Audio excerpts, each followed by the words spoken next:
నిత్య జీవానికి వారసులు అవ్వడానికే క్రీస్తులోనికి బాప్తిసం పొందాం. ఇంకొక ఛాన్స్ మాకు అవసరం లేదు. మేమెంతకాలం ఉన్నా, 70 సంవత్సరాలున్నా, 80 సంవత్సరాలున్నా, 100 సంవత్సరాలున్నా, మీ పదవులు మీవే, కానీ మా పదవులు వేరే చోటు ఉన్నాయి, మా రాజ్యం వేరే చోటు ఉంది. ఎవడైనా ఈ భూమి మీద చనిపోవలసిందే. ఎవడు ఈ భూమి మీద శాశ్వతం?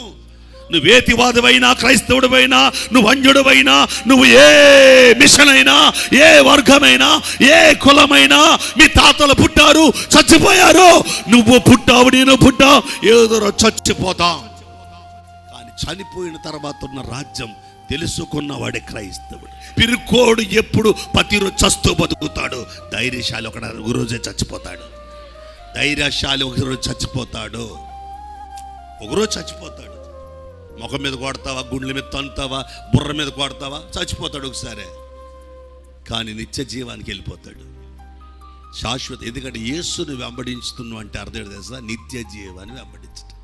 నిత్య జీవాన్ని